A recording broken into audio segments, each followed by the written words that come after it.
Imagine you're standing in a river trying to catch a fish with your bare hands. You lunge at it, splash the water, dig in, yet the more force you apply, the further away it slips, darting through the current with effortless instinct. You try harder, you reach faster, you focus with intensity. And now, not only is the fish gone, but you've stirred the water so much that you can't even see where it went. You failed not because you didn't try hard enough, but because you tried too hard. And this is the paradox that Miyamoto Musashi, the greatest samurai in Japanese history, saw not only in combat but in life itself. He called it the void, but its wisdom runs deeper than strategy. What Musashi understood is one of the most shocking truths in all of human experience: the harder you try, the worse it gets. And that's not laziness, that's not giving up, that's transcendence. We live in a world that worships effort, hustle, grind, push harder, work longer, try more. From fitness to finance, dating to discipline, trying hard is treated like a moral virtue. But what if that very effort, the intensity we pour into things, is the reason we fail? What if trying becomes tension, and tension becomes resistance, and resistance becomes self-sabotage? This isn't just about burnout. This is about how trying too hard breaks the flow of life itself. And Musashi saw it centuries ago, long before neuroscience or self-help theories. He wrote, "Think lightly of yourself and deeply of the world." That's not just poetic, it's tactical. Because when the ego tries to dominate reality, reality slips away. The more you wrestle with the world, the more it rides out of your grasp. And that's not failure, it's design. Click subscribe to this channel to get more topics you love. So let's dive into this. What does it really mean when we say the harder you try, the worse it gets? It means that effort, when fueled by desperation, anxiety, or control, becomes counterproductive. Think of sleep. You can't try to sleep. You can only create the conditions for sleep and allow it. The moment you try to force it, "I must sleep now," you wake yourself up. Or think about love. You can't try your way into being loved. You can't force someone to feel something. The more you cling, the more they recoil. The more you try to prove yourself, the more insecure you become. Trying in the wrong way becomes a signal to the universe, "I don't trust this. I don't believe it'll happen. I'm scared." And that fear infects the outcome. Musashi's genius was in seeing that this principle applied to combat. He said, "Do nothing that is of no use." In a duel, excessive movement, too much thinking, overreacting, all of it creates openings for your opponent. Real mastery isn't about maximum effort, it's about minimal wasted motion, about merging with the moment so fully that action arises effortlessly, without strain. That sounds mystical, but it's deeply practical. Because in the most intense scenarios, battle, performance, even crisis, the calmest mind wins. They're not the most aggressive, not the most forceful, the most empty. And that's where Musashi's concept of the void enters. The void isn't nothingness, it's freedom from form. It's the space where your identity, your plans, your tension, your ego all dissolve. And in that space you become available to reality. You don't impose your will, you respond. You don't grasp, you receive. And suddenly, what seemed impossible becomes fluid. The fish swims into your hand. The answer arrives without strain. the opponent reveals their weakness. Not because you tried harder, but because you got out of your own way. Let me ask you something. Where in your life are you trying so hard that you're actually making things worse? Maybe it's your career. You're pushing, striving, networking, selling, but deep down, you're exhausted and resentful. Maybe it's your health. You're working out obsessively, counting every calorie, punishing yourself, and still not getting results. Maybe it's love.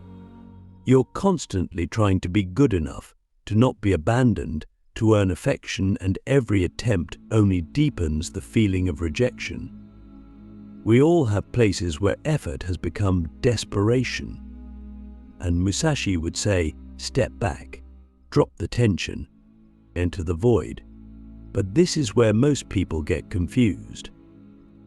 They hear stop trying and assume it means do nothing. That's not it. Musashi wasn't passive. He fought over 60 undefeated duels.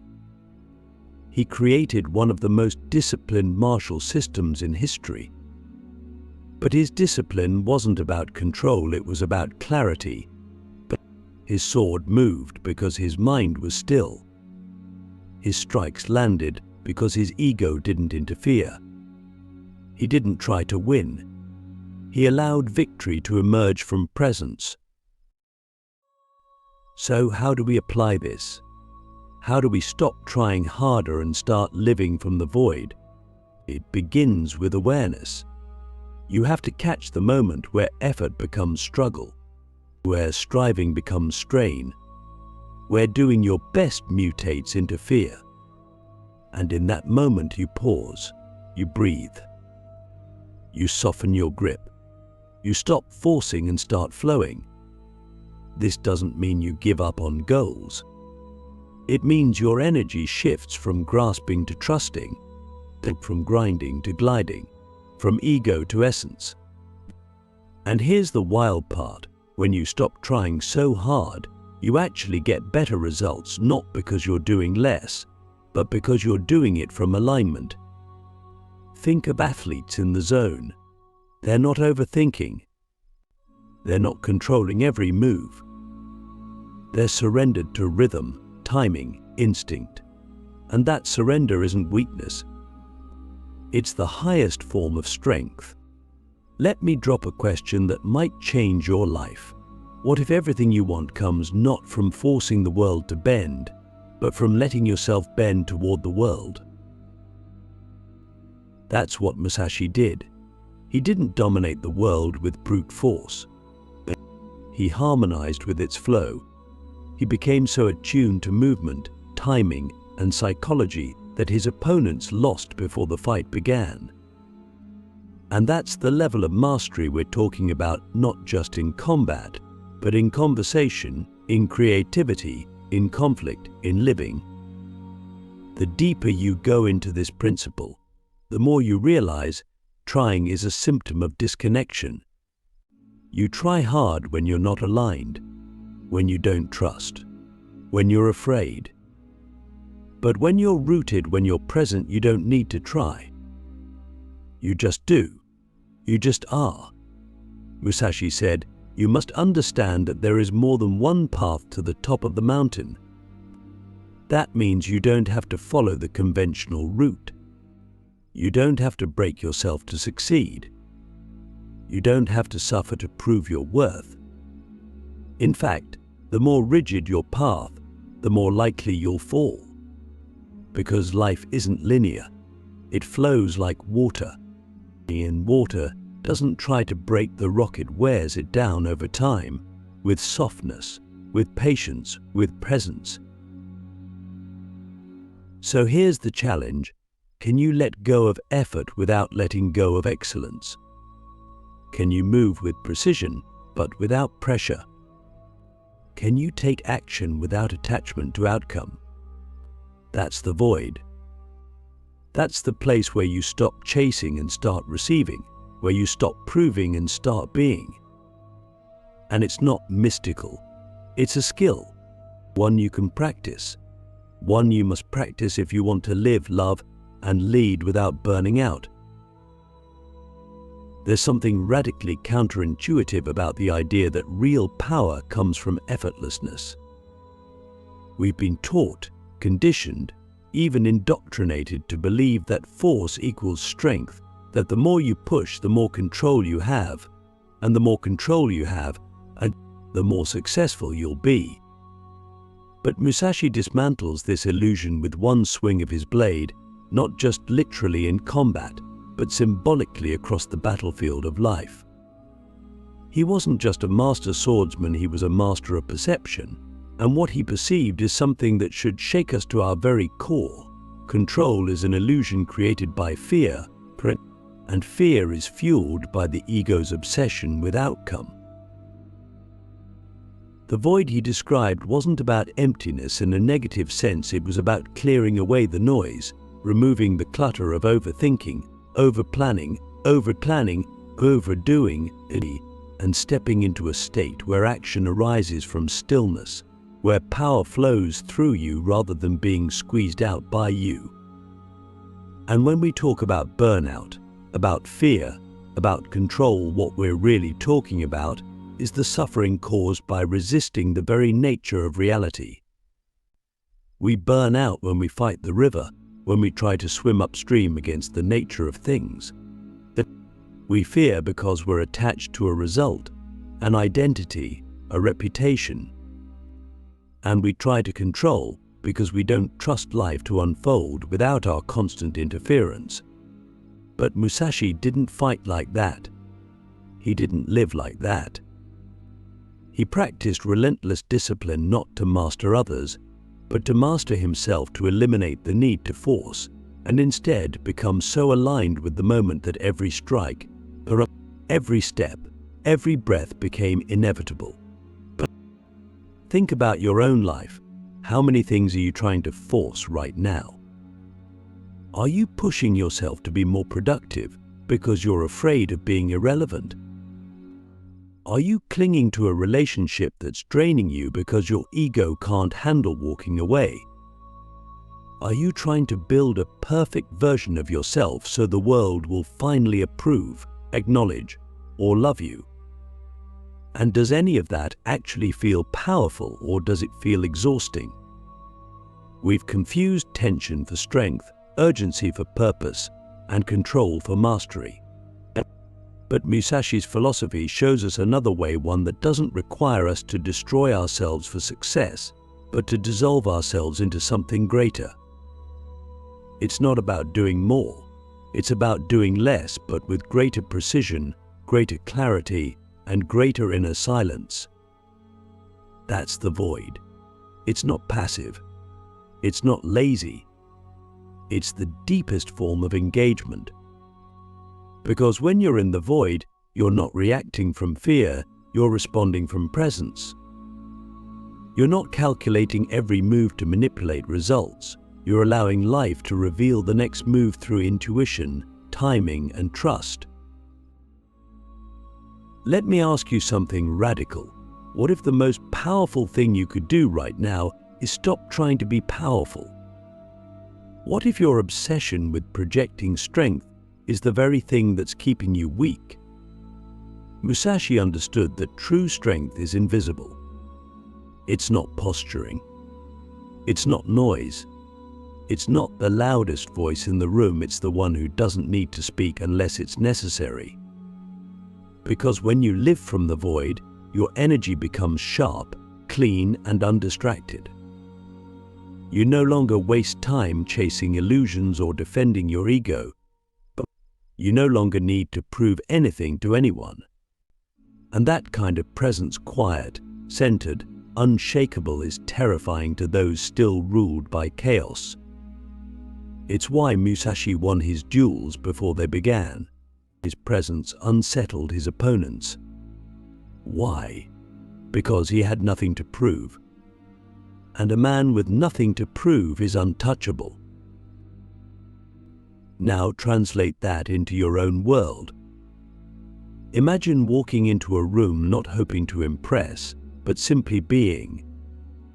Imagine doing your work not to be seen, but because it expresses your essence. Imagine facing a problem not with panic, but with stillness that listens before it acts. That's the shift. That's the transformation. And it's available to you not after years of effort, but the moment you let go of outcome. The moment you release the need to control, the fear of failure, the craving for recognition. That's when the real you begins to emerge, not the version you curated, but the one that was always there, beneath the noise. Musashi's void is a moment of clarity in a world of chaos. But clarity isn't something you achieve through more thinking. Then it's something you uncover by subtracting everything that isn't true.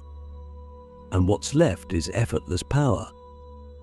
The kind of power that doesn't shout, doesn't strain, doesn't collapse under pressure. It moves like wind. It strikes like lightning. It rests like stone. And it's not something you acquire, it's something you remember. Because deep down, you already know how to live like this. Watch a cat hunt, a dancer in flow, a craftsman at work. They're not trying. They're being. And from that being, from that naturalness, comes grace, precision, beauty. That's the zone Musashi lived in, not by accident, but by commitment. A commitment to stillness, to observation, to emptying the self so that truth could speak. So I challenge you, where can you stop trying today? Not to give up, but to give in to the deeper intelligence you've been ignoring, to the rhythm of life that doesn't need to be forced. What would it look like to trust that you don't have to break yourself to become yourself? That you don't need to control every outcome to succeed? That sometimes letting go is the most strategic move you can make. Most people never unlock this level of living because they mistake effort for virtue. But Musashi didn't win because he tried harder. He won because he needed less noise, less panic, less ego, and in that less he found everything.